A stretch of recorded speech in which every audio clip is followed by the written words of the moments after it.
By any measure, Stephen Hawking's life was incredible, even more so because in the 1960s he was diagnosed with ALS, or motor neuron disease, and given just a few years to live. This rare form of motor neuron disease left him virtually paralysed, unable to express his profound vision of humanity and science without a voice synthesizer. At one point, I thought I would see the end of physics as we know it. But now I think the wonder of discovery will continue long after I am gone. But this was never a man bound by his own physical limitations. He revelled in a zero-gravity flight, freeing him, he said, from the confines of his wheelchair. He also wrote a series of children's books about space with his daughter Lucy. He had 2 other children and 3 grandchildren. For more than 3 decades, he was a professor at Cambridge University's Department of Applied Mathematics and Theoretical Physics, specialising in the study of black holes, and revered as a member of the academic elite. But Professor Hawking also did much to popularise science, playing himself in Star Trek, Processed in the opposite direction, and The Simpsons.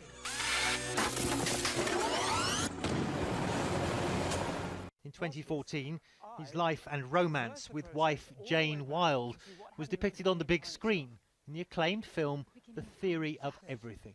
So the universe getting smaller and smaller, getting denser and denser, hotter and hotter as we... You mean wind back the clock? Exactly, wind back the clock. Hawking consulted on the biodrama, which earned 5 Academy Award nominations and a Best Actor win for Eddie Redmayne for his portrayal of the physicist. Hawking's most famous work, A Brief History of Time, remains one of the best-selling science books ever written, and he was deeply concerned with humanity's survival. I see great dangers for the human race. There have been a number of times in the past when its survival has been a question of touch and go. The frequency of such occasions is likely to increase in the future. We shall need great care and judgment to negotiate them all successfully. But I'm an optimist. If we can avoid disaster for the next 2 centuries, our species should be safe as we spread into space. He was, as ever, looking firmly to the future.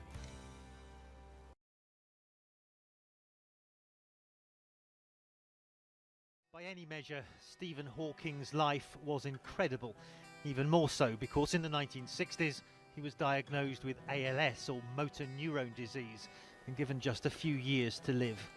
This rare form of motor neuron disease left him virtually paralysed, unable to express his profound vision of humanity.